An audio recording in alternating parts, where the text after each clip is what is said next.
Subscribe कीजिए ई Hindi Urdu channel को और प्रेस कीजिए इस बेल आइकन को हमारे टेक वीडियो सबसे पहले देखने के लिए। हेलो दोस्तों, ई हिंदी उर्दू चैनल में आप सभी का स्वागत है। आज की इस वीडियो में मैं आपको बताने वाला हूँ कि एंड्रॉइड स्मार्टफोन में गूगल असिस्टेंट के न्यू अपडेट के बारे में।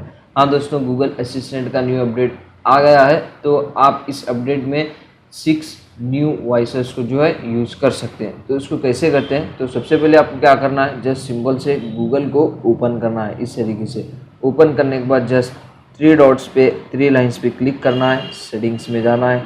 सेटिंग्स में जाने के बाद फिर से एक मरतबा सेटिंग्स में जाइए। सेटिंग्स में जाने के बाद यहाँ पे आप देख सकते हैं प्रेफरेंसेस, जस्ट उस पर जाइए और यहाँ पे आप देख सकते हैं असिस्टेंट वॉइस, जस्ट उस पर जाइए। जाने के बाद यहाँ पे आप देख सकते हैं यहाँ पे और 6 वॉइसेस जो है ऐड किए हुए हैं। जैसे कि आप यहाँ पे देख सकते हैं कोई भी एक वॉइस आपको यूज़ करना है। ये देखिए अलग अलग वॉइस जो है यहाँ पे ऐड किए हुए हैं अभी, तो आप इसी तरीके से अलग अलग वॉइस में गूगल असिस्टेंट को जो है यूज़ कर सकते हैं। तो ज़्यादा कुछ है नहीं दोस्तों इस वीडियो में बताने के लिए, सिंपल सा अपडेट है गूगल असिस्टेंट की तरफ से। उम्मीद करता हूँ आपको वीडियो पसंद आ गया, तो प्लीज़ लाइक शेयर और सब्सक्राइब किए बिना मत जाना। इसी तरह के अमेजिंग इंटरेस्टिंग वीडियोज़ हम आपके लिए लेके आते रहते हैं डेली हिंदी में, बिल्कुल भी फ्री। दोस्तों सब्सक्राइब कीजिए और बेल आइकन को भी प्रेस कीजिए। मिलते हैं इसी तरह नेक्स्ट वीडियो में। Thank you very much.